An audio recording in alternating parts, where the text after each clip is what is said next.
اصلاحی فقہی مسائل پر بیانات اور تفسیر ہمارا تذکرہ قرآن میں سننے کے لیے مفتی حماد فضل صاحب کے چینل کو سبسکرائب کیجیے۔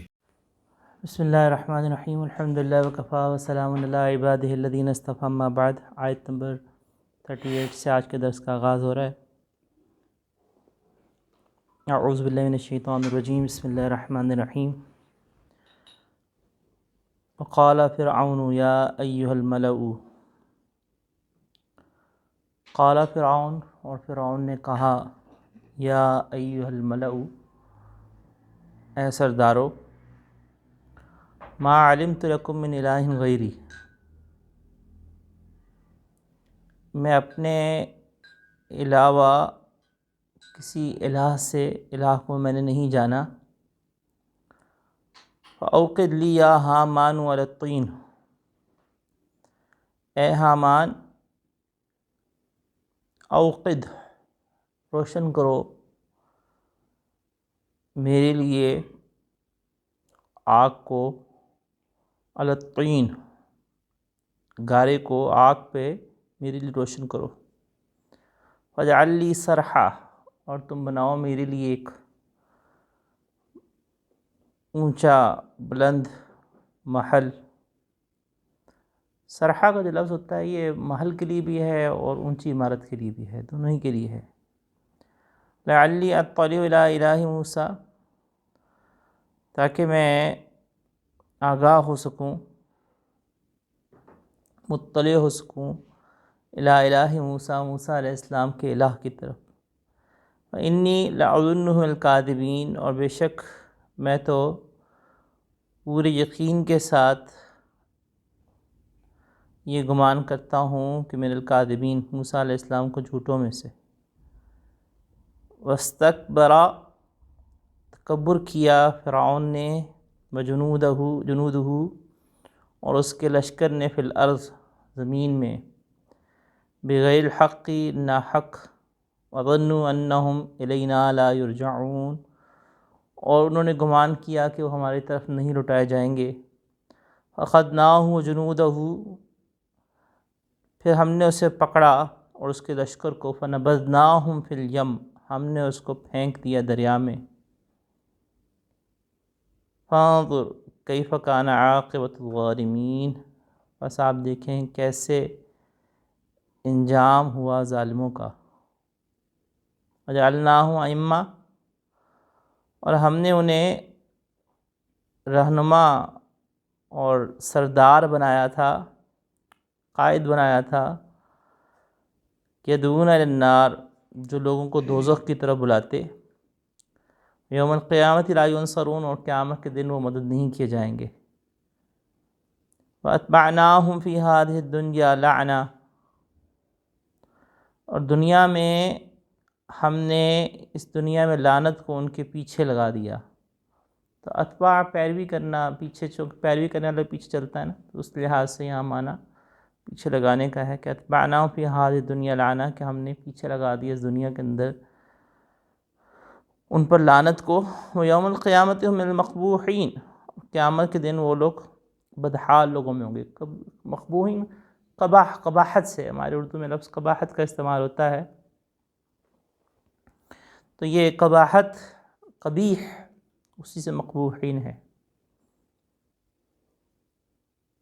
وَلَقَدْ آتَيْنَا مُوسَى الْكِتَابَ، اور ہم نے بے شک یقیناً موسیٰ علیہ السلام کو کتاب دی، من بعد ما اہلکنا القرون الاولی،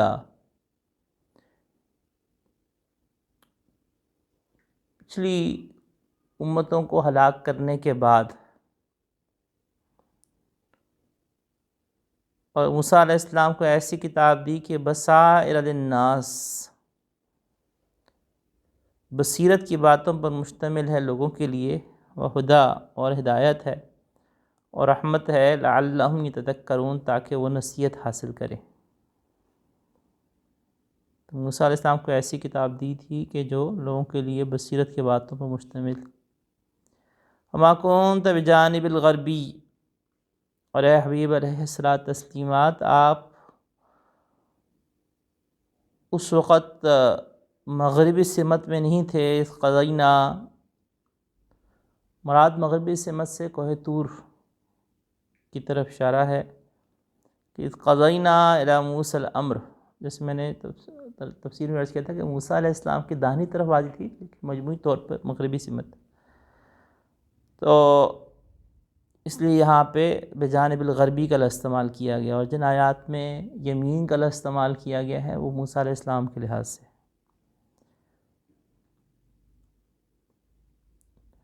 فرمایا کہ اے حبیب علیہ السلام آپ اس وقت مغربی سمت میں نہیں تھے، اذ قضینا الی موسیٰ الامر، جب ہم نے موسیٰ علیہ السلام پر پورا کیے اپنے حکم کو، مراد نبوت کا دینا، ما کنت من الشاہدین، اور نہ ہی آپ تھے مشاہدہ کرنے والوں میں سے، یعنی اس خدا مشاہدہ بھی نہیں فرما رہے تھے، وَلَكِنَّا أَنشَأْنَا قُرُونًا، لیکن ہم نے پیدا کیے بہت سی امتیں، تطاول علیہم العمر، تطاول طویل ہونے سے، تو جن پر طویل ہو گئے عمریں یعنی مدت، تو ہم نے بہت سی ایسی امتیں پیدا کیں، لیکن ہم نے بہت سی امتیں پیدا کی کہ جن کے اوپر بہت سی نسلیں، بہت سی امتیں پیدا کی جن پر طویل زمانہ گزر گیا، یہ مراد ہے۔ وَمَا كُنتَ ثَاوِيًا فِي أَهْلِ مَدْيَنَ، اور آپ نہ تھے ٹھہرنے والے، یہ ٹھہرنے والا ترجمہ ساوی کا ہے کہ نہ آپ تھے ٹھہرنے والے اہل مدین میں، تتلو علیہم آیاتنا، کہ آپ تلاوت کریں ان پر ہماری آیات کو، وَلَكِنَّا كُنَّا مُرْسِلِينَ،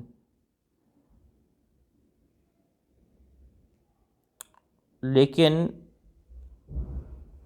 کنّا مرسلین، ہم رسول بنا کر بھیجنے والے ہیں۔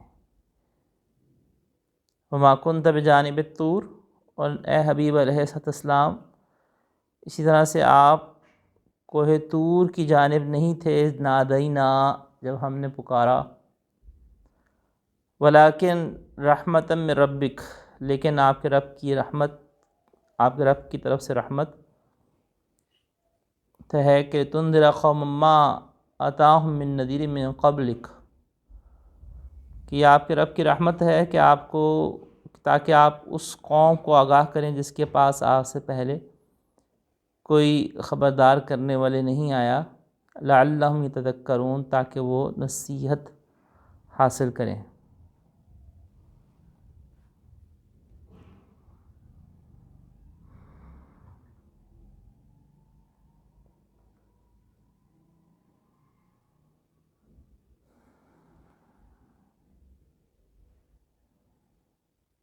یہ جو آیات مبارکہ بھی ہم نے پڑھی ہیں، ان آیات مبارکہ کے اندر جیسا کہ کل ہمارا درس جہاں پہ ختم ہوا تھا کہ موسیٰ علیہ السلام فرعون کے دربار میں اللہ تعالیٰ نے جس وقت ان کو بھیجا، اور موسیٰ علیہ السلام کے ان معجزات کو فرعون نے جھٹلایا، اور جس وقت فرعون نے جھٹلایا تو فرعون نے یہ کہا کہ قال فرعون یا ایھا الملأ، کہ اے سردارو ما علمت لکم من الہ غیری، کیونکہ فرعون نے دعویٰ الہ ہونے کا، معبود ہونے کا کیا، وقال انا ربکم الاعلی، اس نے اپنے آپ کو کہا کہ میں تمہارا رب ہوں، اور فاخذہ اللہ نکال الآخرۃ والاولی، اللہ جل شان دوسرے مقام پر ارشاد فرمایا کہ پھر اللہ نے اس کو رسوا کر کے پکڑا۔ تو فرعون نے جو کہ الوہیت کا، رب ہونے کا ایک دعویٰ کیا جس طرح سے نمرود نے کیا، تو اپنے دربار کے لوگوں کو تسلی دینے کے لیے کہ جس کو موسیٰ علیہ السلام نے اللہ جل شانہ کی توحید کی دعوت دی، اور سورہ طٰہٰ کے اندر ذکر ہے کہ حضرت موسیٰ علیہ السلام نے اللہ کا تعارف کرتے ہوئے بیان فرمایا کہ ربنا الذی اعطی کل شیء خلقہ، کہ میرا رب وہ ہے کہ جس نے، ہمارا رب وہ ہے کہ جس نے ہر چیز کو تخلیق عطا فرمائی ہے، کس طرح سے اس نے چلنا ہے، کس طرح سے اس نے رہنا ہے، ثم ہدا، پھر اس نے اس کو راستہ دکھلایا ہے۔ اور اس کے اوپر سورہ طٰہٰ کی تفسیر جب یہ چند غالباً 3-4 سال پہلے ہوئی تھی رمضان میں ہی، تو اس وقت اس پہ بہت تفصیل سے گفتگو ہوئی تھی۔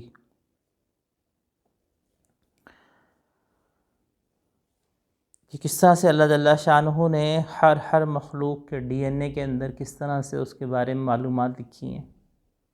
کہ کس نے کیا کیا کرنا ہے. ہر انسان، ہر جاندار، ہر درخت، ہر شجر، ہر پھل، ہر مخلوق کے بارے میں اللہ تعالیٰ نے اس کے سیلز کے اندر، اس کے ڈی این اے کے اندر کس طرح سے اللہ تعالیٰ نے کوڈنگ کی ہوئی ہے، کس طرح سے معلومات کو لکھ دیا ہے،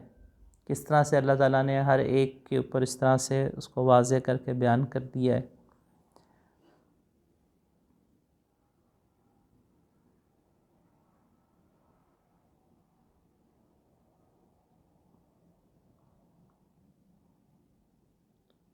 چنانچہ فرعون نے اپنے درباریوں کو مطمئن کرنے کے لیے کہا کہ نعوذ باللہ میں اللہ کے سوا کسی اور کو نہیں جانتا. اوقد لی یا حامان، حامان اس کا وزیر تھا، اور حامان کو یہ جو کہا نا کہ تم آگ جلاؤ، آگ پہ گارے کو پکاؤ اور پختہ اینٹیں بناؤ، اور پختہ اینٹیں بنا کے میرے لیے ایک بلند محل تیار کرو تاکہ میں موسیٰ علیہ السلام کے الہ کو دیکھ سکوں. اور یہ جو کہا تھا فرعون نے، یہ محض مذاق اڑانے کے طور پہ، تمسخر کے طور پہ کہا تھا. اور چونکہ مذاق اڑانے کے طور پہ، تمسخر کے طور پہ کہا تھا، احادیث مبارکہ تو اس بارے میں نہیں ہیں، البتہ تاریخی روایات ہیں کہ اس قسم کی عمارت حامان نے بنائی تھی جو کہ کئی منزلہ تھی اور بہت اونچی تھی، اور جس وقت یہ عمارت تعمیر ہو گئی تھی جبرائیل امین نے اس کو توڑ دیا تھا. لیکن یہ تاریخی روایات ہیں، احادیث مبارکہ نہیں ہیں. مستند احادیث مبارکہ میں ایسی تفصیل تو نہیں ہے کہ اس قسم کی کوئی عمارت بنی گئی تھی. اس لیے اکثریت مفسرین نے اس کو تمسخر کے طور پر ہی محمول کیا کہ اس نے یہ چاہا کہ وہ اس طرح سے عمارت بنائے، اور عمارت بنا کے اگر بالفرض عمارت بن بھی گئی ہے، جیسے تاریخی روایات ایک درجے میں لی جا سکتی ہیں جبکہ وہ تاریخ کی حیثیت سے ان کو لیا جائے.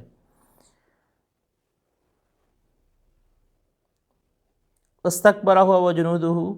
تکبر کیا اس نے اور اس کے لشکر نے زمین میں. البتہ اتنی بات کہی جاتی ہے کہ اس فرعون کے زمانے کے اندر یہ جو آگ پہ اینٹوں کو پختہ کر کے بنانا تھا، یہ فن اس کے زمانے میں ایجاد ہوا تھا.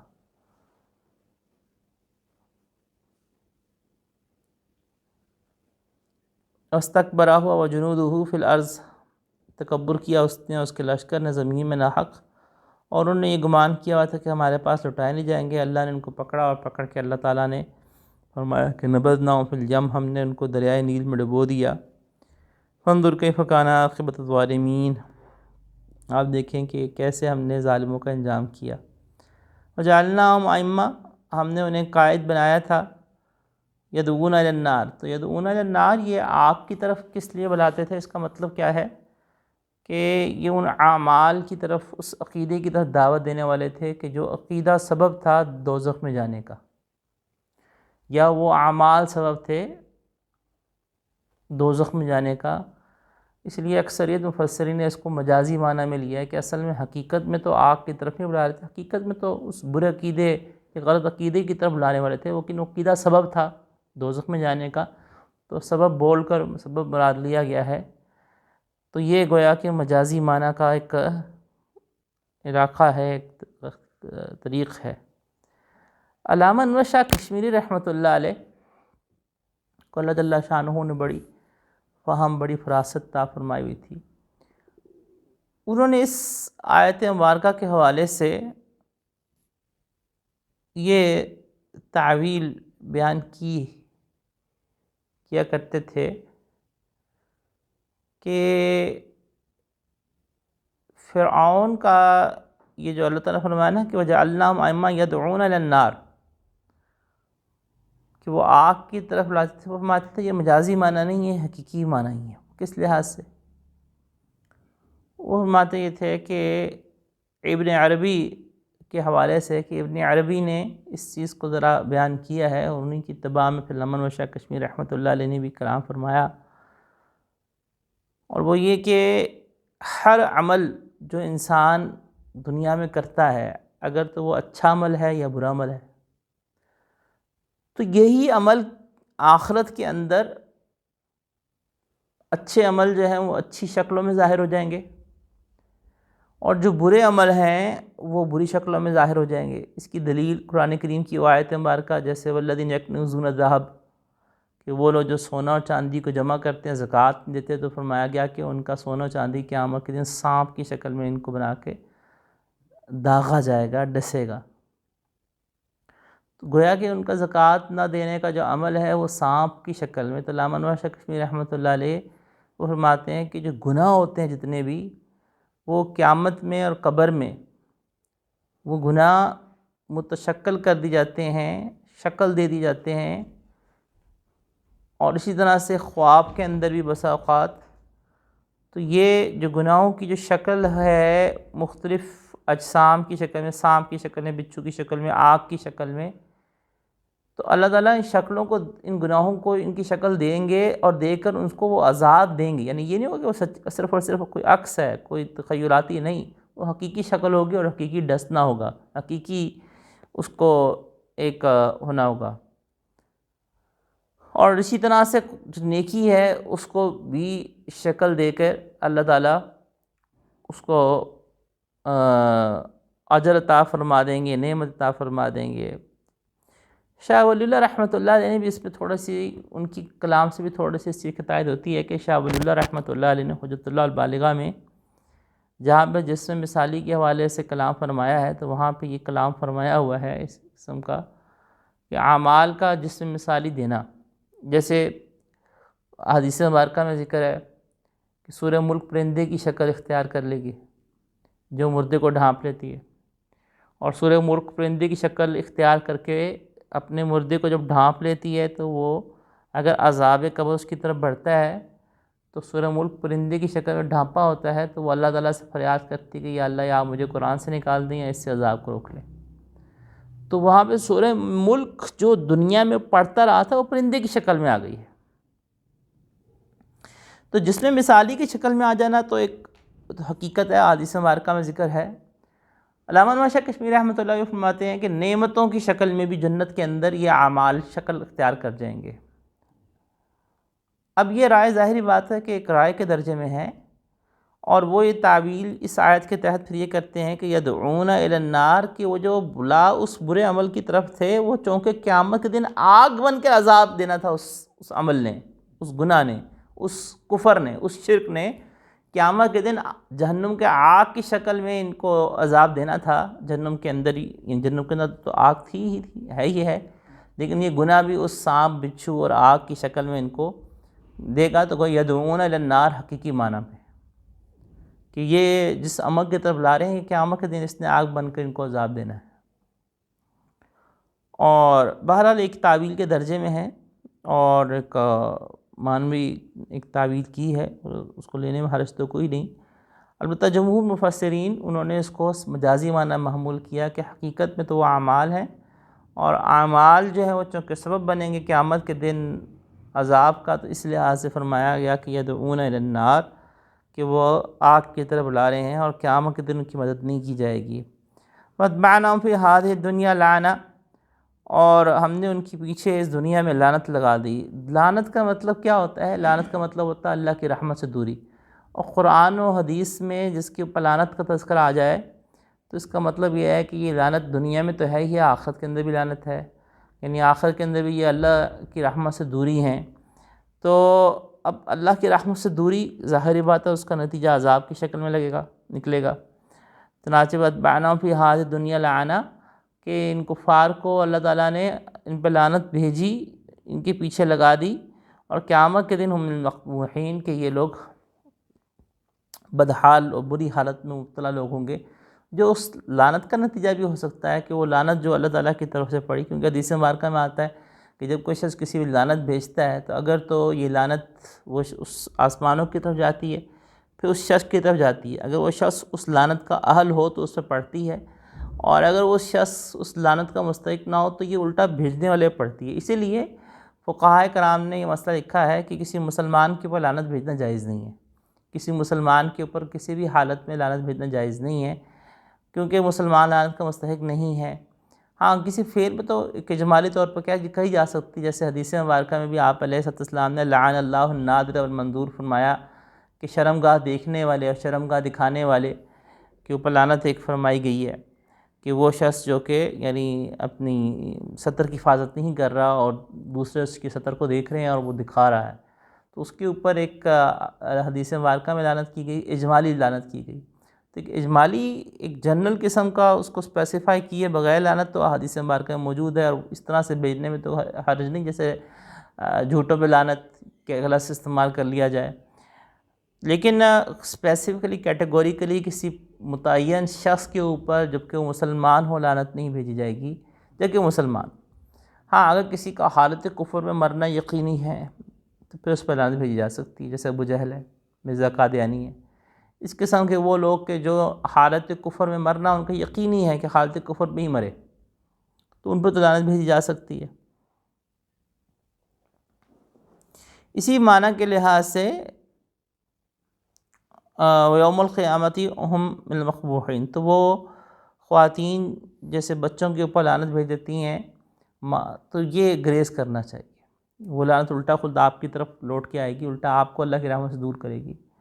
تو یا اسی طرح سے کسی کے غصے میں کہہ دیا کہ تمہارے اوپر لعنت ہو، یا اس قسم کا جملہ کہہ دیا، تو درست نہیں ہے، اس کو اپنی زبان میں یعنی کنٹرول کرنا چاہیے، اور کسی بھی لعنت مسلمان کے اوپر بھیجنا درست نہیں ہے۔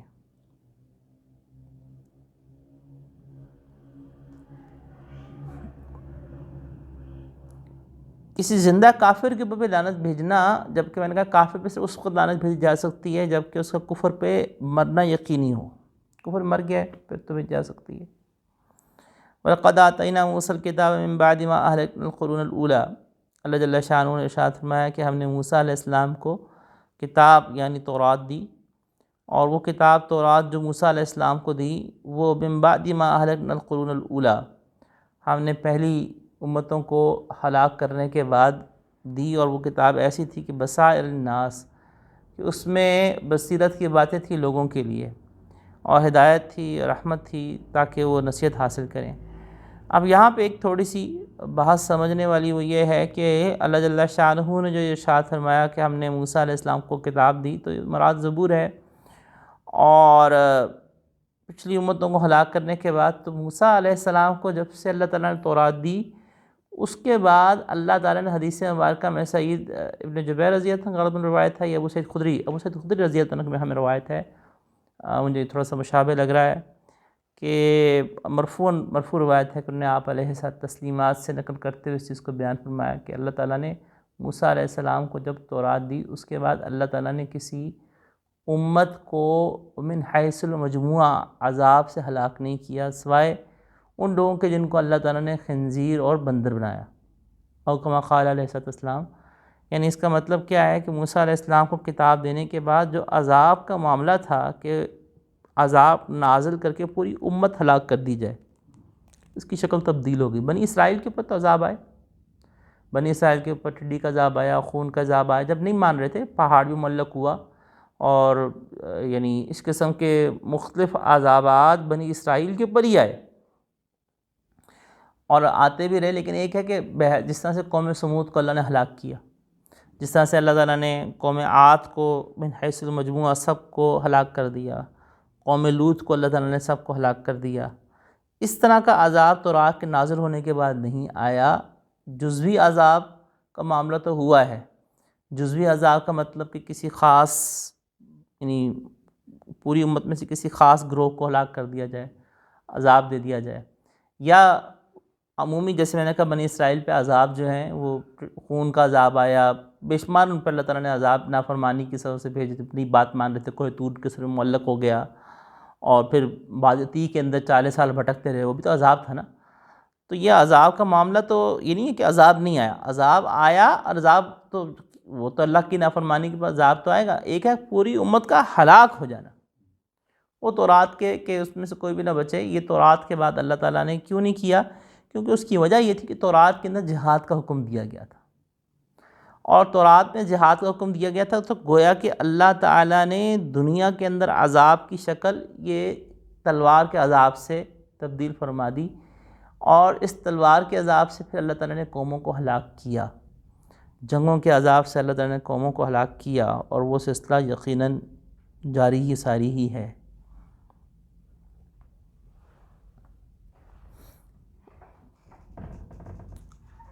جہاں تک تعلق ہے امت مسلمہ کے، تو آپ علیہ الصلوۃ والتسلیمات کی خاص دعا ہے کہ اللہ تعالیٰ اس پوری امت کو کبھی بھی اس طرح سے ہلاک نہیں کرے گا کہ ساری کی ساری امت ہی ہلاک ہو جائے، اور کوئی بھی شخص جو ہے اس میں سے زندہ نہ رہے، ایسا اللہ تعالیٰ اس امت کے ساتھ بھی نہیں کرے گا۔ یہ آپ علیہ الصلوۃ والسلام کی خاص دعا ہے۔ اور ما کان اللہ لیعذبہم وانت فیہم، اللہ ان کو عذاب نہیں دے گا جب تک کہ آپ علیہ الصلوۃ والسلام میں موجود ہیں۔ جزوی عذاب، جیسے میں نے کہا کہ کوئی خاص علاقہ، کوئی خاص بستی دھنسا دی جائے، عذاب کا شکار ہو جائے، وہ ایک الگ معاملہ ہے، اور وہ بند نہیں ہوا۔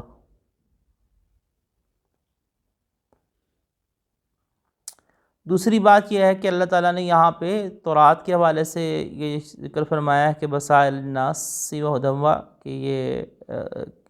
ہم نے تورات کو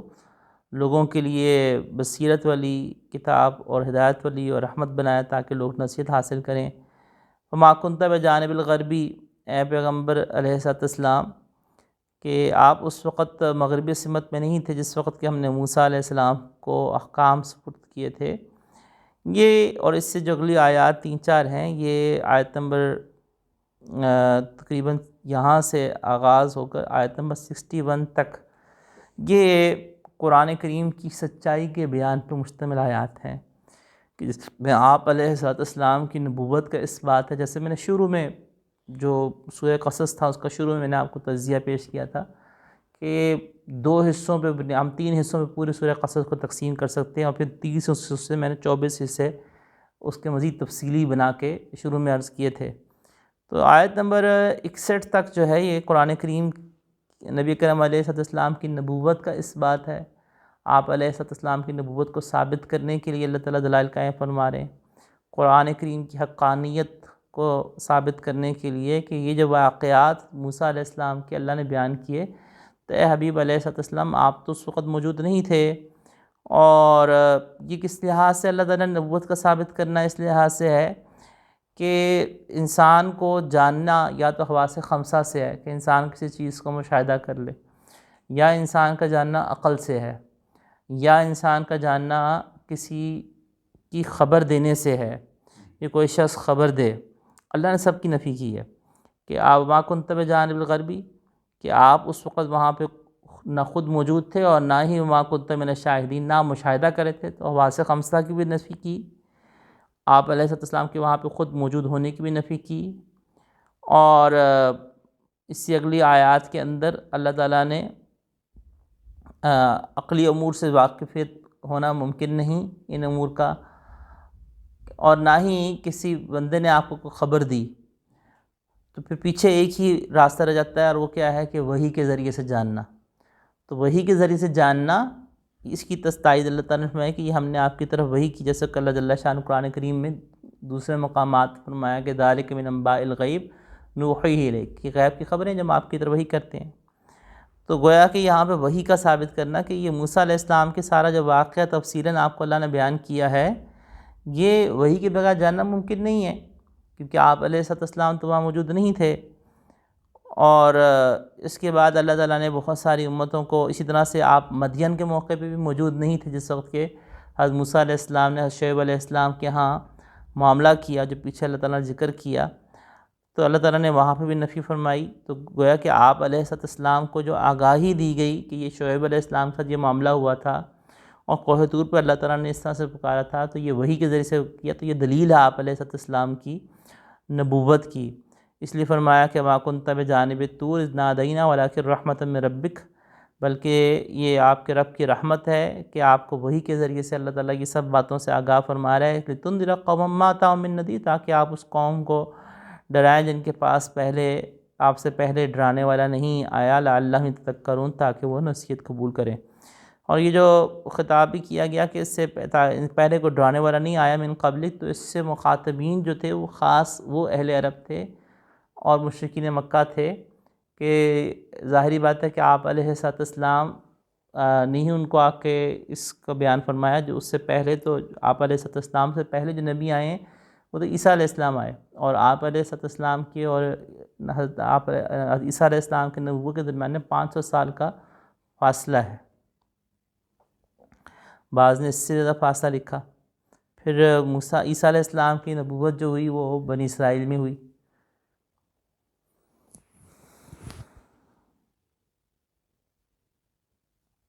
تو اہل عرب کی طرف اور پھر پورے انسانوں کی طرف، تمام انسانوں کی طرف، اور نہ صرف یہ کہ تمام انسانوں کی طرف بلکہ تمام جنات اور تمام مخلوقات کی طرف نبوت آپ علیہ السلام سے پہلے کسی کی نہیں ہوئی۔ تو آپ علیہ السلام ہی کو اللہ تعالیٰ نے یہ اعزاز فرمایا ہے کہ انا ارسلناک کافۃ للناس اور وما ارسلناک الا رحمۃ للعالمین۔ یہ آیات مبارکہ دلیل ہیں کہ آپ علیہ السلام کی نبوت عالمگیر ہے، اور اللہ تعالیٰ نے یہ عالمگیر نبوت کا اعزاز آپ علیہ السلام سے پہلے کسی نبی کو نہیں عطا فرمایا۔ ان آیات مبارکہ کے اندر نکات کو دیکھتے ہیں ہم۔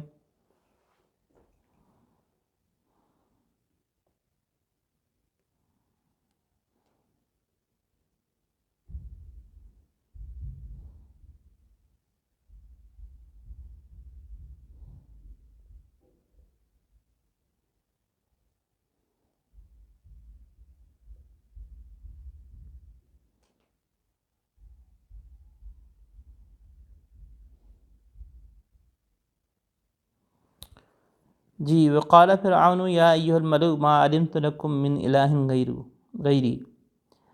فرعون نے کہا کہ اے سردارو، میں نہیں جانتا یا میں نے نہیں جانا اپنے علاوہ کسی اور کو معبود۔ یہاں نقطہ اور پہلو وہ یہ ہے کہ کسی چیز کا عدم علم، کسی چیز کا علم نہ ہونا، یہ اس بات کی دلیل نہیں ہوتی کہ اس چیز کا وجود نہیں ہے۔ فرعون کا یہ کہنا کہ میں نے نہیں جانا، یہ اس بات کی دلیل نہیں تھی کہ وجود نہیں۔ مثال کے طور پر ہم میں سے کئی لوگ ایسے ہیں کہ جن کو فزکس کی یا کیمسٹری کی وہ تفصیلات اور وہ ڈیٹیلز نہیں پتہ، جو کہ سائنسی طور پہ 100% ثابت اس طرح سے ہیں کہ وہ بدیہی ہو گئی ہوئی ہیں۔ بدیہی کا مطلب یہ ہوتا ہے کہ دلیل کی ضرورت نہیں، جیسے سورج بدیہی ہے، کہ سورج کے نکلنے کے لیے کوئی دلیل کی ضرورت تو نہیں ہے نا۔ تو بہت ساری ایسی فزکس کی باتیں ہیں، سائنس کی باتیں ہیں کہ جو ہم میں سے کئی لوگ نہیں جانتے ہوں گے، لیکن وہ چیزیں سائنسی لحاظ سے، عقلی لحاظ سے اس طرح سے ثابت ہیں کہ جس طرح سے پانی کا وجود، جس طرح سے سورج کی روشنی کا وجود۔ لیکن آپ لوگوں کو علم نہیں ہے، ہمیں علم نہیں ہے، تو کیا یہ علم نہ ہونا اس بات کی دلیل ہے کہ وہ چیز وجود میں نہیں؟ حضرت تھانوی رحمۃ اللہ علیہ نے اس کی ایک مثال اس طرح دے کے سمجھائی ہے کہ کوئی شخص اگر گاؤں یا دیہات میں رہنے والا ہے اور جس نے کبھی ٹرین نہیں دیکھی، اس نے کبھی ایسے پسماندہ علاقے میں رہ رہا ہے کہ جس نے کبھی ٹرین دیکھی نہ ہو، یا چلیں اس نے موبائل کبھی نہ دیکھا ہو، یا تھوڑا سا اور آگے بڑھیں، ایک گاؤں میں رہنے والا شخص ہے اور اس کو ہم جا کے یہ بتاتے ہیں کہ بھائی جیسی مرضی شکل ہو، جیسا مرضی وجود ہو، وہ آپ کے سامنے، آپ ابھی ہم مشین لگائیں گے اور اس مشین سے وہ وجود نکلے گا، آپ سے باتیں بھی کرے گا اور سب کچھ کرے گا، کہیں گے تو پرندہ اڑا کے دکھا دیں گے اور آپ کو پرندہ اڑتا ہوا نظر بھی آ رہا ہوگا، یعنی کوئی اسکرین نہیں ہوگی، میری مراد ہولوگرام ہے۔ تو وہ دیہاتی آدمی کہے گا کہ یہ کیسے ممکن ہے، کیونکہ اس نے ہولوگرام دیکھا نہیں، اس کو نہیں پتا کہ ہولوگرام کیا چیز ہے۔ تو اس کا نا علم ہونا اس بات کی دلیل نہیں کہ اس چیز کا وجود نہیں، وہ تو ساری دنیا دیکھ چکی ہے کہ ہولوگرام سے کس طرح سے جسم کو بنایا جاتا ہے، جسم کو بنا کر آپ کے سامنے چلتا پھرتا جسم نظر آ رہا ہوتا ہے، جبکہ وہ حقیقت میں اس کا وجود نہیں ہوتا، لیکن آپ کو 100% آپ کو ہی نہیں، سب لوگوں کو نظر آ رہا ہوتا ہے۔ تو کسی چیز کا عدم علم اس چیز کے دلیل نہیں بن سکتا کہ اس کا وجود نہیں. یہ ہم دلیل الہات کے خلاف دیتے ہیں. وہ لوگ جو کہ ملحدین ہیں، جیسے یہ فرعون بھی تو ملحد ہی تھا نا، اللہ کا انکار کرنے والا، کہ بھئی تمہارا علم نہ ہونا یہ تمہارا ناقص علم کی دلیل ہے. تمہارے علم میں نہیں ہے تو اس کا مطلب تمہارے علم کا قصور ہے.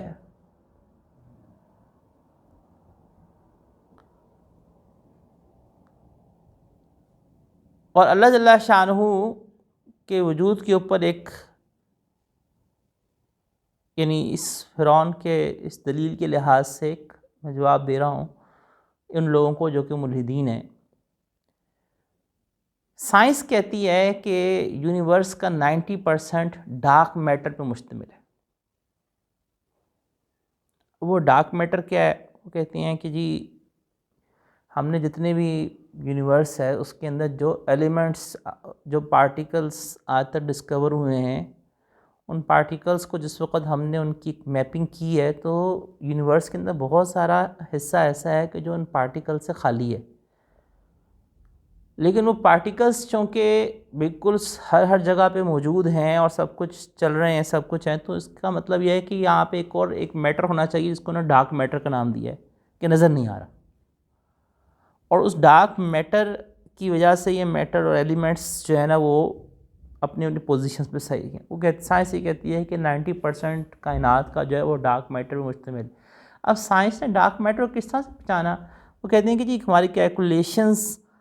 اور ان ایلیمنٹس کا وجود اس چیز کی یا ان کی موومنٹس یا ان کے بیہیویئر وہ اس چیز کو سمبلائز کر رہا ہے، اس چیز کی علامت ہے کہ ڈارک میٹر ہے. اگر ایک عناصر کا، ایلیمنٹس کا بیہیویئر، ان کا ایک عمل وہ اس چیز کی عکاسی کر رہا ہے کہ ڈارک میٹر کی چیز کا وجود ہے، ہم یہ کہتے ہیں کہ کائنات کا ہر ذرہ اسی طرح سے عکاسی کر رہا ہے کہ اس کے بنانے والا کوئی ہے اور وہ ایک ہی ہے، اور وہ ہے اللہ. سائنس نے ڈارک میٹر کو دیکھا نہیں، لیکن سائنس نے ڈارک میٹر کے وجود کو مان لیا ان اشیاء کے بیہیویئر سے کہ بھئی اس کے پیچھے بنیاد میں پیچھے ایک اور چیز ہونی چاہیے، پھر ہماری کیلکولیشن ٹھیک بنتی ہے. بالکل اسی طرح سے ہم یہ کہتے ہیں کہ پوری کائنات کے، یہ تو کائنات کے 90% حصے کی بات کی، پوری کائنات کا وجود، اس کا ہر ذرہ، ہر چیز وہ بول کے بتا رہی ہے کہ اس کا بنانے والا کوئی ہے. ایک عام قلم خود نہیں بن سکتا. اتنی بڑی کائنات خود کیسے وجود میں آ سکتی ہے جو اتنی ٹھیک ہو، اتنی درست ہو، ہر چیز اتنے پرفیکٹ اینگل پہ ہو، اتنے صحیح ڈگری کے اوپر ہو کہ اس سے دائیں بائیں ہلکا سا بھی اگر ڈائیورٹ ہو تو زندگی میں، زمین میں زندگی، ہمارے زندگی جو ارتھ ہے 23.5 ڈگری ٹلٹ ہے. اگر ہماری یہ زمین 23.5 ڈگری ٹلٹ نہ ہو، 23 ڈگری ٹلٹ ہو جائے یا 24 ڈگری ٹلٹ ہو جائے تو زمین پہ رہنا انتہائی دشوار ہو جائے. تو 1 ڈگری کے ٹلٹ سے زمین کے اوپر رہنا اتنا دشوار ہو جائے تو کس ذات نے اس کو بالکل اس اینگل کے اوپر فکس کیا ہے کہ زندگی رہنا ممکن ہے.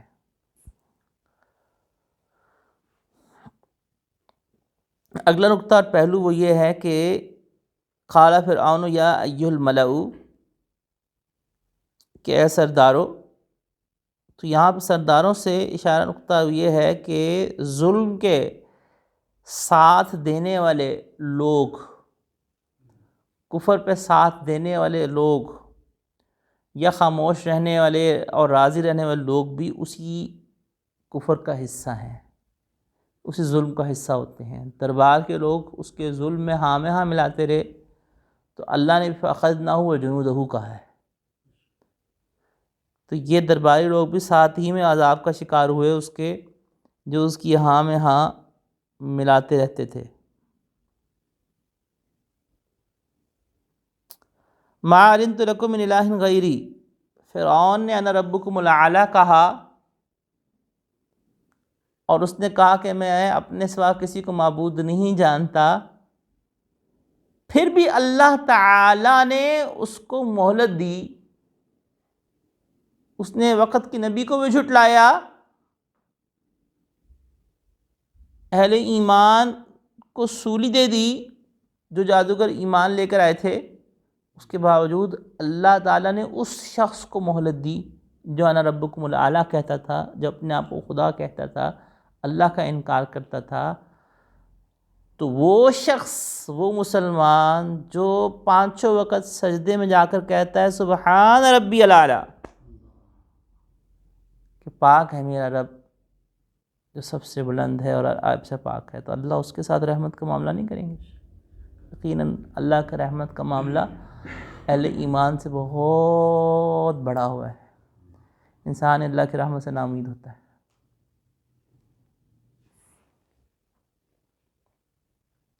تو لا الہ الا اللہ کہنے والے میں تو اللہ کی رحمت سب سے زیادہ ہے۔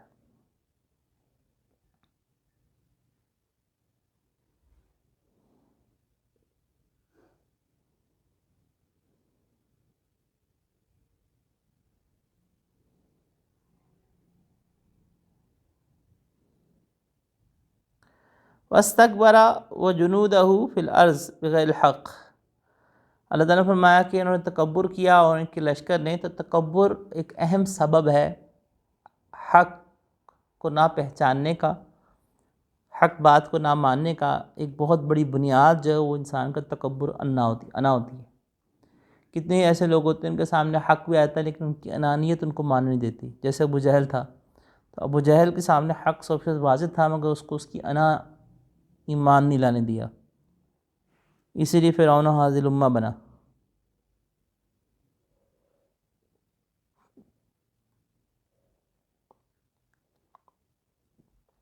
وجنودہ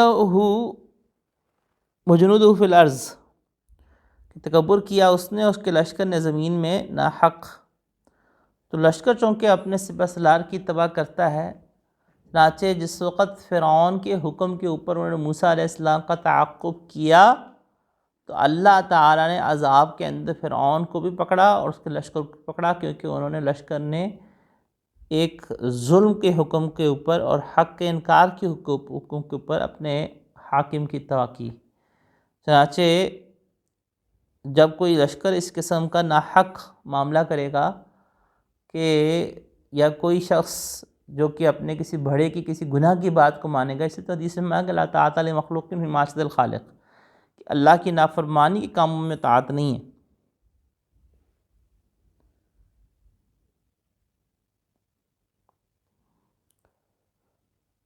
اللہ تعالیٰ نے لشکر کو کفار ہی میں شمار کیا، اس کی وجہ یہ ہے کہ جو شخص کفر پر راضی ہو تو وہ خود کافر بھی، وہ کفر ہی ہے، تو کفر پر راضی ہونا کفر ہی ہے شمار ہوگا۔ چنانچہ یہ لوگ کفر پہ اور ظلم پہ راضی تھے، اس لیے یہ کافر اور ظالم ہوئے لشکر والے۔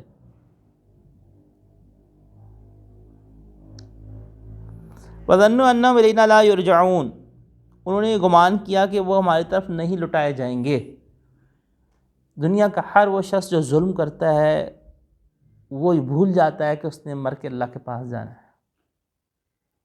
جس کو یہ پتا ہو کہ میں نے اللہ کو جان دینی، وہ کبھی ظلم نہ کرے، یعنی وہ ظلم کرتے وقت بھول جاتا ہے نا۔ موت کا تو کوئی بھی منکر نہیں ہے، لیکن اس وقت وہ بھول جاتا ہے کہ اس نے بھی کوئی مرنا ہے۔ اس کو احساس تب ہوتا ہے جب اللہ بیماری کے ذریعے جھٹکا دیتا ہے، تب اس کو یاد آتا ہے کہ اچھا میں نے بھی مرنا ہے۔ فَأَخَذْنَاهُ وَجُنُودَهُ فَنَبَذْنَاهُمْ فِي الْيَمِّ، اللہ تعالیٰ شانہ نے ارشاد فرمایا کہ ہم نے اس کے لشکر کو پکڑا اور پھینک دیا دریا میں۔ یہاں پہ آپ لفظ استعمال دیکھیے کہ اللہ نے یہ نہیں کہا کہ ہم نے ڈبو دیا ان کو، اللہ نے کہا ہے کہ ہم نے دریا میں پھینک دیا۔ کیوں؟ کہ ان کفار کی وقت اللہ کے ہاں مچھر کے پر کے جتنے بھی نہیں تھی۔ تو جس طرح سے کسی حقیر چیز کو پھینکا جاتا ہے، تو یہاں لفظ فَنَبَذْنَاهُمْ اس لیے استعمال ہوا ہے کہ اللہ کے ہاں کفار کی ساری حشمت، سارے عہدے، سارے مال و وجاہت، یہ اللہ کے ہاں مچھر کے پر بھی نہیں، بے وقت ہے۔ اللہ تعالیٰ نے اس لیے اس کے لیے لفظ بڑا حقیر استعمال کیا، نبذناہم، ہم نے پھینکا اٹھا کے۔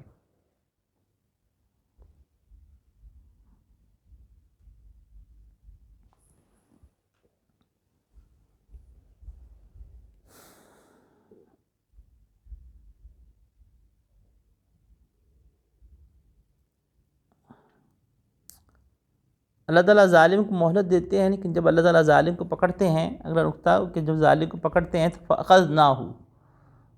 تو ہم نے پکڑا، یہ اچانک پکڑنا. تو ظالم کے ساتھ اللہ کا معاملہ ایسا ہی ہوتا ہے. وَجَعَلْنَاهُمْ أَئِمَّةً يَدْعُونَ إِلَى النَّارِ، یہ دوزخ کی طرف بلانے والے تھے، چنانچہ جتنے لوگوں کو انہوں نے دوزخ کی طرف بلایا اور گناہ کی طرف بلایا، ان کا وبال بھی ان کے اوپر. بالکل اسی طرح سے جیسے کوئی شخص نیکی کی طرف بلائے تو جتنے لوگ اس کی دعوت کے اوپر دین کے اوپر آتے ہیں یا دین کی بات کے اوپر عمل کرتے ہیں تو اس شخص کو ان کا بھی اجر مل جاتا ہے اور ان کے اجر سے کوئی کمی نہیں ہوتی. بالکل اسی طرح کوئی شخص جب گناہ کی طرف بلاتا ہے تو جتنے لوگ اس گناہ کی دعوت کے اوپر آتے ہیں تو ان سب کے گناہ کا وبال اس کے اوپر جاتا ہے. یہ سمجھیے کہ جس طرح سے صدقہ جاریہ ہوتا ہے اس طرح سے گناہ جاریہ بھی ہوتا ہے. تو گناہ جاریہ وہ گناہ ہوتے ہیں کہ جب کسی نے اسی طرح سے کوئی گناہ کا کام کیا ہے اور دوسرے اس کو دیکھ کر کرتے جا رہے ہیں تو ان سب کا وبال اس پہ جائے گا. اسی لیے حدیث مبارکہ میں ارشاد فرمایا گیا کہ قیامت تک جتنے بھی لوگ قتل ہوں گے ان سب کے قتل کا وبال قابل پہ جائے گا، کیونکہ اسے سب سے پہلے قتل کیا تھا. تو من سن سنتا حسنہ، حدیث مبارکہ میں ارشاد فرمایا گیا کہ جس نے اچھے طریقے کو جاری کیا. آپ علیہ الصلوۃ والسلام نے ارشاد خود فرمایا کہ جب آپ علیہ الصلوۃ والتسلیمات نے ایک عمومی ترغیب فرمائی صدقہ دینے کی، غالباً کوئی غزوے کا موقع تھا، اور جب صحابہ کرام رضوان اللہ اجمعین کو آپ علیہ الصلوۃ والسلام نے عمومی ترغیب دی انفاق فی سبیل اللہ کی، تو پہلے تو صحابہ سب یعنی سن کر کچھ دیر جیسے خاموش رہے. پھر ایک صحابی کھڑے ہوئے اور کھڑے ہو کر انہوں نے سب سے پہلے کچھ رقم جو ہے وہ آپ علیہ الصلوۃ والسلام کے آگے پیش فرمائی کہ یہ میری جانب سے اللہ کے راستے میں ہے. تو جب وہ کھڑے ہوئے انہوں نے پیش کی تو ان کے دیکھ کے یکدم دیگر سب صحابہ بھی کھڑے ہو کر پیش کرنا شروع ہو گئے. تو اس وقت آپ علیہ الصلوۃ والسلام نے ارشاد فرمایا کہ من سن سنتا حسنہ، کہ جس نے اچھا طریقہ جاری کیا اور باقی لوگوں نے اس کو دیکھ کر اس پہ عمل کیا تو اس کے لیے اس کا بھی اجر، اپنا بھی اجر ہے، اور جتنے لوگوں نے اس کو کیا اس کا بھی اجر مل جائے گا. اور کما قال علیہ الصلوۃ والسلام، اور ان کے اجر میں سے کوئی کمی نہیں ہوگی. مفہوم حدیث کا واقعہ کا عرض کر رہا ہوں. تو یہاں پر بھی یہ ہے کہ وجعلناہم ائمہ، کہ یہ ائمۃ الکفر ہیں. ائمہ یعنی یہ وہ سردار جو دوزخ کی طرف بلانے والے ہیں، تو ان کے اوپر ان کا بھی وبال ہے، اور جتنے لوگوں کو بھی یہ بلائیں گے تو ان کا بھی وبال ہے. بہت سارے لوگ ایسے ہوتے ہیں جن کو اس گناہ جاریہ کا احساس نہیں ہوتا. دیکھیں جس طرح سے ہمارے آج کل کے زمانے کے لحاظ سے میں تھوڑی سی مثال دوں گا. کئی لوگ ایسے ہوتے ہیں کہ موبائل کے اوپر ان کو کال کرو نا تو آپ ان کو کال ملائیں تو آگے سے گانا چلنا شروع ہو جاتا ہے. اب دیکھیں یہ وہ گناہ ہے کہ جس کو جو شخص کال ملا رہا ہے تو اس بندے نے اپنے موبائل کے اوپر کال کیا. اب کرنے والے کا تو گناہ نہیں ہے بھائی، اس کو کیا اس نے تو نہیں کی، وہ تو اس نے تو گانا نہیں لگایا، لیکن یہ شخص کا جو گناہ ہے گانا والا یہ متعدی ہو رہا ہے، اس کا گناہ وبال جو ہے وہ بڑھتا جا رہا ہے. اسی طرح ایک شخص جو ہے وہ اسٹیٹس کے اوپر میوزک لگا لیتا ہے، اسٹیٹس کے اوپر کوئی گانے کی ویڈیو لگا کے لگاتا ہے. اب یہ گناہ جاریہ ہے. جتنے لوگ بھی اس کو دیکھیں گے ان کو جو گناہ ملے گا اس کا گناہ ان کو بھی ملے گا. ان کو تو ملے گا ہی ملے گا، یعنی ان لوگوں تو گناہ ملے گا ہی ملے گا کہ جو اس گناہ کو دیکھنے پر راضی ہیں، جو اس گناہ کو دیکھنے کے اوپر راضی ہیں تو ان کو بھی گناہ ملے گا. یہ گناہ جاریہ ہے. ایک شخص کوئی ایسی بیہودہ پوسٹ لگا دیتا ہے، کوئی بیہودہ تحریر لکھ دیتا ہے، اور جتنے لوگ اس کو پڑھ کے گمراہ ہوتے ہیں، جتنے لوگ پڑھ کے اس گناہ میں جاتے ہیں، سب کا وبال اس کے اوپر جائے گا. بالکل اسی طرح جیسے کوئی اچھی تحریر لکھ دیتا ہے، کوئی اچھی پوسٹ شیئر کر دیتا ہے، جتنے لوگ اس پوسٹ کو پڑھ کے نیکی پہ آئیں گے ان سب کی نیکی ان کے پاس بھی رہے گی، اور جتنے لوگ اس نیکی کے اوپر آئے ان سب کی نیکی کا اجر اس شخص کو بھی ملے گا، کیونکہ اس کی وجہ سے وہ نیکی کے اوپر آئے اور ان کے اجر میں سے کوئی کمی نہیں ہوگی. تو ہمیں ائمۃ الخیر بننا ہے، ائمۃ النار ہرگز نہیں بننا.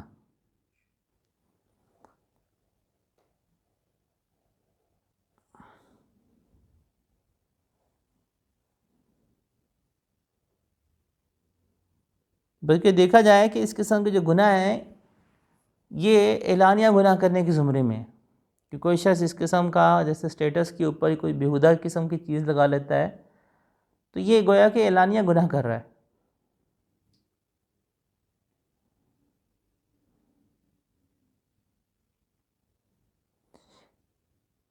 وَجَعَلْنَا مَأَئِمَّةً يَدْعُونَ إِلَى النَّارِ. اسی لیے حدیث مبارکہ کے اندر یہ بھی اس میں اگلا نقطہ پہلو کہ کوئی شخص کسی کو گمراہی کی طرف بلاتا ہے تو جتنے لوگوں کی گمراہی کی طرف بلایا ان کا بال ہوگا. اسی طرح کسی شخص نے غلط مسئلہ بتا دیا جبکہ وہ اہل نہیں تھا، کیونکہ حدیث مبارکہ میں فرمایا کہ اللہ جل شانہ علم کو اس طرح سے نہیں اٹھائے گا بلکہ اللہ جل شانہ علم کو اٹھائیں گے علماء کے اٹھانے سے، یہاں تک کہ اللہ تعالیٰ جب علماء کو اٹھا لیں گے تو لوگ جہلاء کو اپنا سردار بنا لیں گے. فضلوا اضلوا، وہ خود بھی گمراہ ہوں گے اور دوسروں کو بھی گمراہ کریں گے. تو جو دوسروں کو گمراہ کریں گے وہ غلط باتیں بتائیں گے، لا علمی کے بنا پر غلط مسئلے بتائیں گے، لوگ سن کر عمل کر لیں گے تو خود بھی گناہ گار ہوئے اور دوسروں کو بھی گناہ گار کیا، دوسروں گناہ کا بھی اپنا اوپر بوجھ کما لیا. اور کما قال علیہ الصلوۃ والسلام.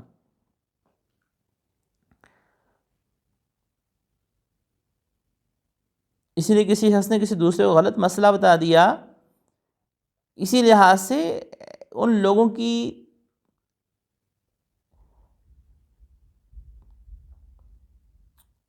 نہ پوسٹ شیئر کرنی چاہیے جو گمراہ لوگ ہوں کہ بھئی آپ ان کی گمراہی کو پھیلائیں گے تو جتنے لوگ گمراہ ہوں گے ان سب کو بال آپ پر آئے گا.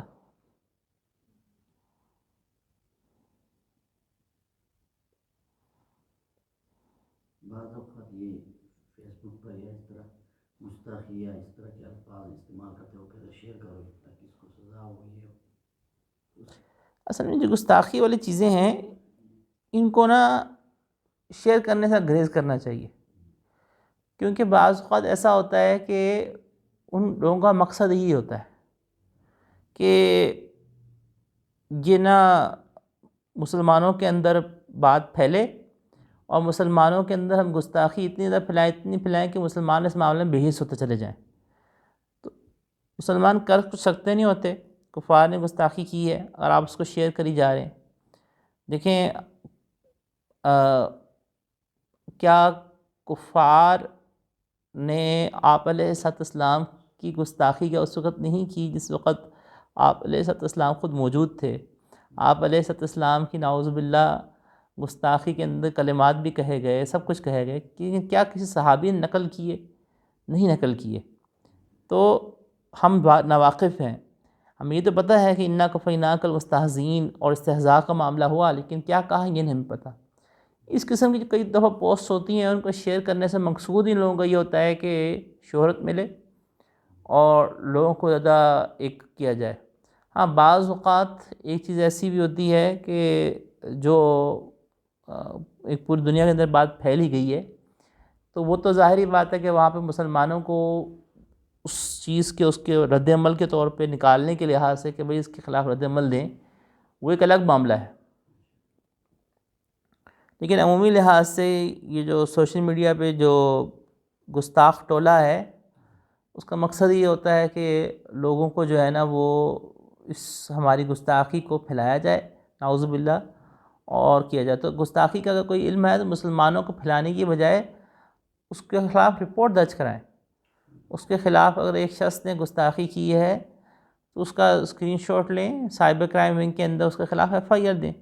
ایف آئی آر کی درخواست دیں، ایف آئی آر کٹائیں. جو اصل مقصد ہے کہ قانون اس کو فون پکڑے، بندے کو جس بندے نے اس قسم کی گستاخی کی ہے اس کو پکڑا جائے.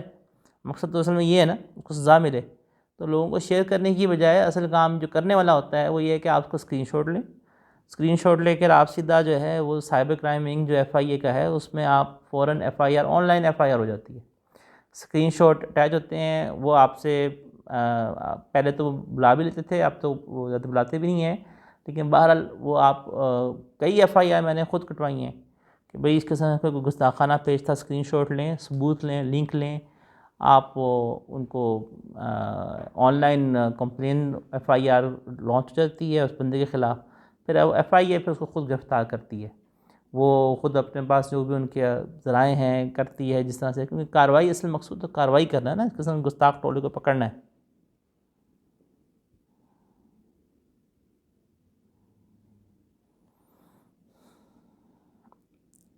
وَلَقَدْ آتَيْنَا مُوسَىٰ الْكِتَابَ مِن بَعْدِ مَا أَهْلَكْنَا الْقُرُونَ الْأُولَىٰ، اس میں عرض کیا کہ اللہ جل شانہ نے تورات کے نازل ہو جانے کے بعد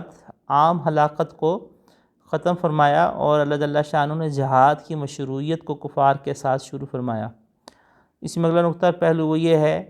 کہ اللہ تعالیٰ نے فرمایا کہ ہم نے بصائر للناس، لوگوں کے لیے بصیرت والا بنایا۔ تو بات یہ کہ تورات تو محرف شدہ ہے، اور للناس کے اندر الف لام استغراق کا ہے، یا الف لام خاص ان لوگوں کے لحاظ سے ہے۔ تو خاص اس زمانے کے لحاظ سے تو بالکل واضح ہی واضح ہے کہ اگر خاص اس زمانے کے لوگ مراد ہیں کہ جس وقت تورات نازل ہوئی، تو پھر تو کوئی اس میں اشکال کی بات ہی نہیں۔ اور اگر اس میں الف لام استغراق کا لیا جائے کہ بھئی سارے لوگ ہی کے لیے استغراق کا مطلب ہوتا ہے کہ سب لوگ شامل ہیں، تو بعض مفسرین اس طرف گئے، لیکن اکثریت نے اس کو جو ہے وہ خاص معمول کیا ہے کہ یہ ناس جو ہے وہ عام نہیں ہے، یہ اس زمانے کے لوگوں کے لحاظ کے لیے سے ہے کہ اللہ نے ان زمانے کے لوگوں کے لیے یہ ارشاد فرمایا۔ اور جو مفسرین ایسے ہوئے کہ اس طرف گئے کہ یہ استغراق کا تھا، سب لوگ شامل ہیں، تو اس کا جواب یہ ہے کہ تورات تو اب ہو گئی محرف شدہ۔ البتہ تورات کے وہ مضامین جو غیر محرف ہیں، تورات کے اندر بعض باتیں تو ایسی بھی تو ہوں گی کہ جو محرف شدہ نہیں ہیں، لیکن ہمیں چونکہ عام آدمی کو تو نہیں پڑھ سکتا۔ ہاں، ہم یوں کہہ سکتے ہیں کہ تورات کے اندر ایسی کوئی بات یا انجیل میں کوئی ایسی بات کہ جو قرآن کریم کے مطابقت میں ہے، اس کو تو لیا جا سکتا ہے، لیکن جو قرآن کریم کی مطابقت میں نہیں ہے اس کو نہیں لیا جا سکتا، یا قرآن کریم ٹکرا رہی ہے تو اس کو نہیں لیا جائے گا۔ تو قرآن کریم کی مطابقت میں کون سی بات ہے؟ عوام الناس کو اس کی اجازت ہرگز نہیں دی جائے گی، کیونکہ آپ علیہ الصلوۃ والسلام نے سیدنا عمر فاروق رضی اللہ تعالیٰ عنہ کے تورات کے پڑھنے کے اوپر بہت غصہ فرمایا تھا، عوام الناس کو منع فرمایا تھا، تو عوام الناس کو تو بالکل بھی اجازت نہیں دی جائے گی۔ ہاں، وہ علماء جو محقق ہیں، عام علماء بھی نہیں، جو محقق ہیں، جو تحقیق کا مزاج رکھتے ہیں، پرکھنے کا ان کے اندر صلاحیت ہے، عام علماء کی بات میں کر رہا ہوں، وہ کر رہا ہوں کہ جو محقق ہیں، جن کو تحقیق کا پتہ ہے، جو پرکھ سکتے ہیں، اور وہ اس معیار کے مطابق صرف اور صرف تورات کی، انجیل کی اس چیز کو لے رہے ہیں جو قرآن کی یا شریعت کے تائید کے اندر ہے۔ جیسے انجیل کے اندر وہ علامات جو آپ علیہ الصلوۃ والسلام کی نبوت پہ دلالت کرتی ہیں، تو صرف ان کے لیے استفادہ اس شرط کے ساتھ ہے کہ وہ علماء ہوں، ماہر ہوں، محقق ہوں، اور وہ صرف اس چیز کو لے رہے ہوں کہ جو قرآن اور شریعت کے تائید کے اندر ہے۔ ما کنت بجانب الغربی، اس میں نفی جو ہے وہ آپ علیہ الصلوۃ والسلام کے حاضر ناظر ہونے کی۔ اگر آپ علیہ الصلوۃ والسلام حاضر ناظر ہوتے تو اللہ تعالیٰ یہ کبھی نہ فرماتا کہ ما کنت بجانب الغربی وما کنت من الشاہدین، کہ آپ تو اس وقت وہاں موجود نہیں تھے۔ تو گویا کہ یہ حاضر ناظر ہونے کی، کہ بعض لوگ یہ سمجھتے ہیں کہ آپ علیہ الصلوۃ والسلام حاضر ناظر ہیں اور ہر جگہ موجود ہیں، تو اللہ تعالیٰ نفی کر رہے ہیں واضح طور پہ کہ ما کنت بجانب الغربی، اور اللہ تعالیٰ فرما رہے ہیں کہ ما کنت من الشاہدین، تو آپ علیہ الصلوۃ والسلام وہاں نفساً موجود نہیں تھے، اور آپ علیہ الصلوۃ والسلام کا موجود نہ ہونا یہ نبوت کی دلیل ہے کہ جب موجود نہیں تھے پھر کس طرح پتہ چل گیا؟ ان سارے واقعات کا وہی سے پتہ چلا، تو گویا کہ یہ نہ موجود ہونا دلیل ہے آپ علیہ الصلوۃ والسلام کی نبوت کے سچے ہونے کی۔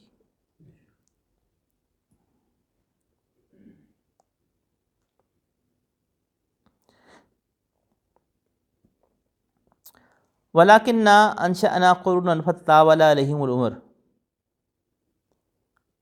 جب کسی پہ کوئی طویل زمانہ گزرتا ہے تو طویل زمانہ گزرنے سے وہ بھول جاتا ہے بہت زیادہ چیزوں کو، لہٰذا زمانے کی طوالت انسان کو بہت ساری چیزیں بھلا دیتی ہے، اس لیے ضرورت ہوتی ہے کہ اس کو دوبارہ تکرار کی جائے، دوبارہ دہرائی جائے۔ اللہ تعالیٰ نے یہ ارشاد فرمایا کہ کتنی ان پہ مدتیں گزر گئی ان امتوں کے اوپر، تو گویا کہ طول زمان جو ہوتا ہے یہ چیزوں کو بھلا دیتا ہے، اس لیے ضرورت ہوتی ہے کہ دوبارہ یاد دہانی کی جائے۔ پہلے اللہ تعالیٰ انبیاء کرام علیہ السلام کو بھیجا کرتے تھے، اور آپ علیہ السلام خاتم الانبیاء المرسلین ہیں، آپ علیہ السلام پہ اللہ تعالیٰ نے قیامت تک کے لیے دروازہ بند کر دیا، اور اللہ نے قیامت تک کے لیے دروازہ بھی بند کر دیا، اور قرآن کو اللہ تعالیٰ نے ہمیشہ کے لیے محفوظ کر دیا ہر قسم کی تغییر سے۔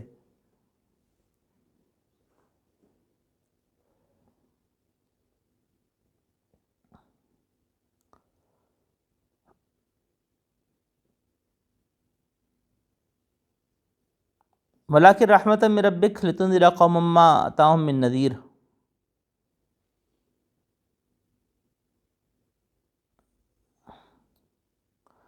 یہاں پہ آپ علیہ السلام سے علم غیب کی نفی کی بھی دلیل ہے کہ جو اللہ تعالیٰ نے آپ علیہ السلام کو مطلع فرمایا، ایک ہے علم غیب، ایک ہے انباء الغیب۔ انباء الغیب غیب کی خبریں ہیں، اللہ نے اپنے حبیب علیہ السلام کو سب سے زیادہ غیب کی خبر عطا فرمائی۔ غیب کی خبروں کا مطلب یہ ہوتا ہے جو وحی سے واسطے سے حاصل ہو، وہ انباء الغیب ہے۔ جو بغیر کسی واسطے کے حاصل ہو وہ علم غیب ہے۔ تو علم غیب خاصہ خداوندی ہے، اللہ نے کسی مخلوق کو نہیں عطا فرمایا۔ اور غیب کی جو خبریں ہیں جو واسطے سے، وحی کے واسطے سے، وہ اللہ نے سب سے زیادہ اپنے حبیب علیہ السلام کو عطا فرمائیں۔ جیسے یہاں بھی تذکرہ فرمایا کہ لتنذر قوما ما اتاہم من نذیر من قبلک لعلہم یتذکرون۔ قرآن سے نصیحت حاصل کرنا قرآن کے مقاصد میں سے ایک اہم مقصد ہے۔ وآخر دعوانا الحمدللہ رب العالمین۔